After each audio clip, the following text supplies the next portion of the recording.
Bueno, vamos a meternos a hablar de ese informe. Sí. ¿Eh?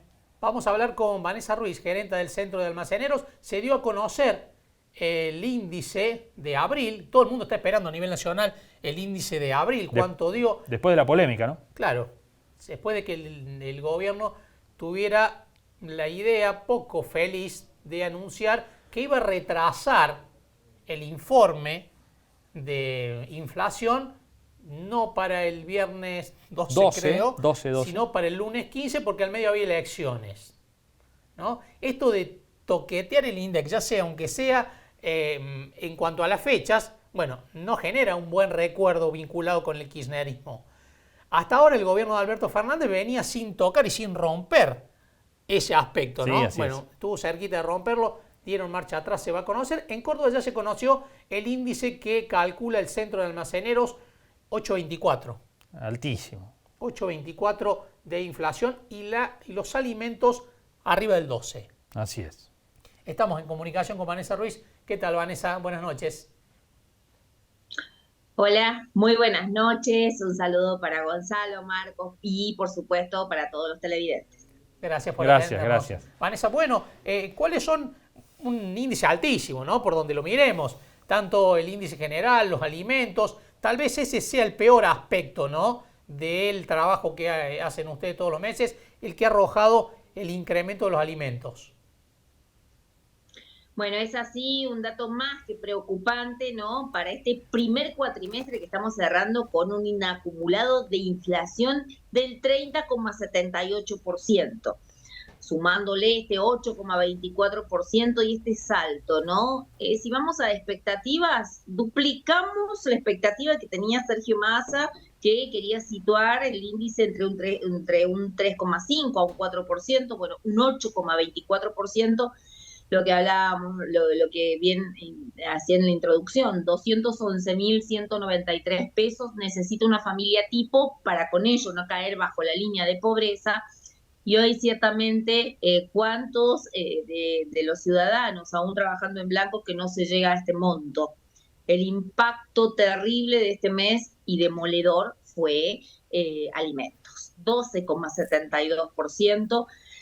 Si vemos, una familia necesita de 115.548 pesos para con ello no caer bajo la línea de indigencia, solamente destinados para alimentos, con alimentos que llegaron, con remarcaciones cada 24 horas prácticamente. Todo sucedió los últimos 15 días de abril y con porcentajes en incrementos que rondan desde el 16 al 42% tan solo en estos 15 días. Y estamos hablando, Vanessa, de alimentos muy básicos, ¿no? Lo que más aumentó fue, por ejemplo, arroz. Es así, este producto fue el único, digamos, que tuvo una recomposición en la base, en los productores, ya estaba preacordado un incremento y obviamente iba a impactar en góndola, no al semejante 42% que llegó. A esto hay que sumarle el azúcar, 33,5%, la polenta, 29% de incremento, el aceite, un 27%, los fideos secos, 26%, y toda la línea de pastas frescas, 30% de incremento. Si nos vamos a lo que sucedió en la línea de la yerba, la harina, 23% la yerba, 26% la harina. Nos vamos a la línea de los frescos, 17% un incremento para el pollo, pero recordemos que el pollo ya tuvo una recomposición en marzo y fuerte. Luego, la línea de los lácteos, 25% de incremento en la manteca, 20% de yogures, 18% la leche fluida en sachet y 16% el queso cremoso. Todo esto sucedió la segunda quincena de abril y realmente es un golpe letal a lo que es el bolsillo de todos los trabajadores, las trabajadoras, que sus ingresos no evolucionan de esta misma forma. Vanessa, ¿qué pasó después de ese fogonazo inflacionario? ¿Qué está pasando en estos días? ¿Seguimos a la misma velocidad de aumentos? Venimos de una corrida con el dólar, ¿no? Que llevó el dólar paralelo muy cerca de los 500 pesos. ¿Cuál fue el comportamiento a partir de lo que ocurrió en el mercado cambiario?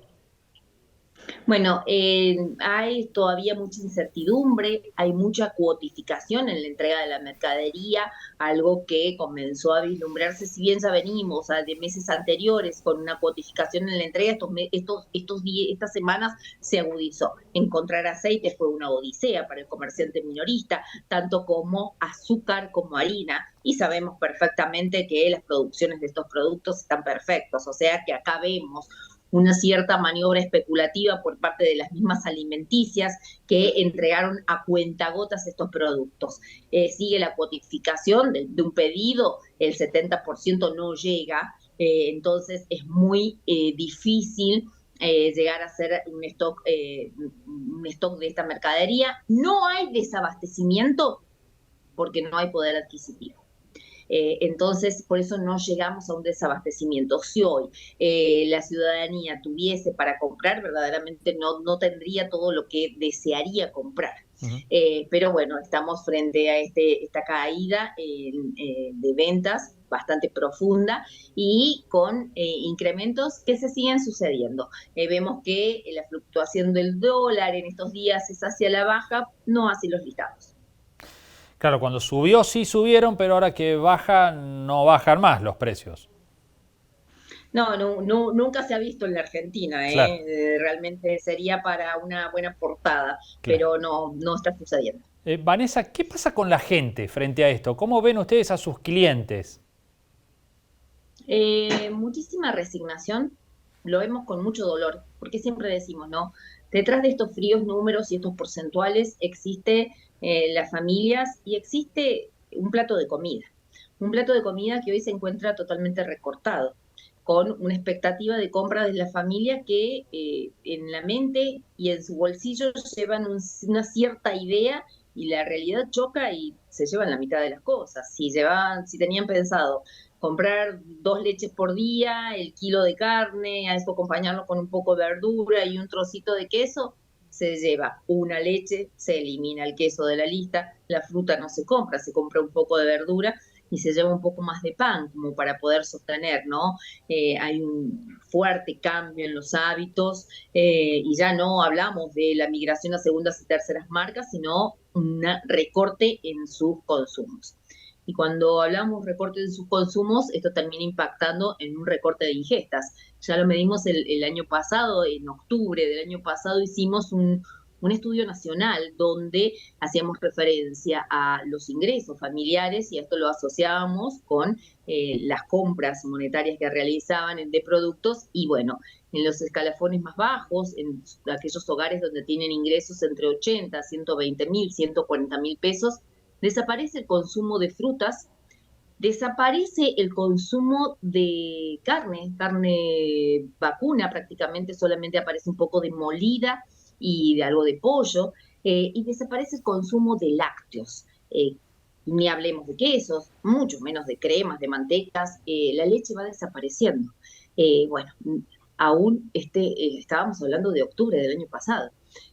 Próximos a volver a hacer este nuevo estudio, lamentablemente nos vamos a encontrar con números que se agudizan y en ese momento la realidad era que muchas familias, sobre todo las de menos recursos, recortaban alguna ingesta, principalmente la cena de los adultos en pos de dejarla para los más pequeños.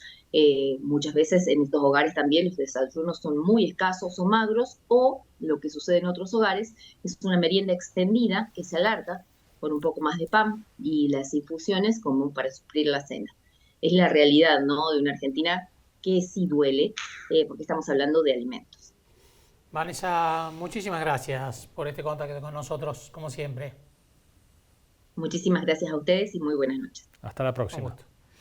Bueno, terrible panorama que perciben detrás de los números, ¿no? Claro. Detrás del 8,24, detrás del 12,70 de aumento de los alimentos, hay gente que tiene que recurrir a estrategias como la que describía Vanessa Ruiz de no comer a la noche o de hacer que la merienda se estire para que haga a la vez de cena o desayunos muy magros.